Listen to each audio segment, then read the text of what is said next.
Good morning. This is Reverend Jack. Welcome to Sage Talk. Today I'm excited because it's Tuesday in my house, and on Tuesday in my house, my day is committed to writing, and I write whatever inspires me for that day. So it might be a part of a play, it might be a part of my message for the week. Whatever it is, Tuesday is my writing day. So I want to speak now to my elders in the LGBTQ plus community. So if that's not you and you don't have anyone in your life it's like that, scroll on by today.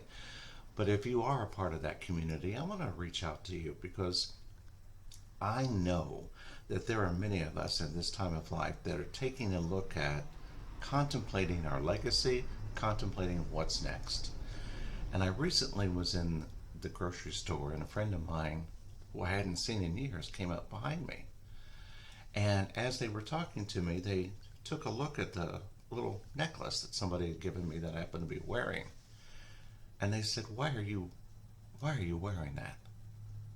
And I said, oh, because my dear friend made it for me and I love it a lot. And they go, well, that's blasphemy. The only thing as a minister that you should be wearing is a cross. And I thought that was rather odd because, this friend wasn't particularly a devout Christian in their life.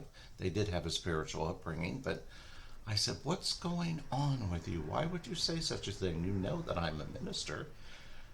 And he looked and he shook his head and said, well, I'm just working my get into heaven plan. And I said, working your get into heaven plan? Tell me a little bit more about that. And what he went on to say is even though he spent his entire life being liberal, progressive, now that he's getting closer and closer to making his own transition, he's decided he better go back to some of those more traditional beliefs.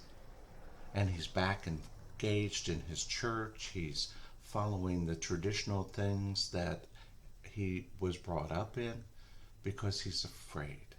He's afraid of the transition. And he said, I'm just working my get into heaven plan. At another point in time, I could have engaged him in quite a long discussion. My ego wanted to go, oh, you're making me wrong. But then I remembered the tenet that we live by, not to take anything personally. He's on his own spiritual journey. He's got to figure it out. I have to be the example of how I live my life and what I want to do so that maybe we can have that discussion. But in that moment in time, I just simply loved him and said, thank God that you're in my life. So the lesson for today, even if you're working your get into heaven plan, don't take anything personally. Have a good day.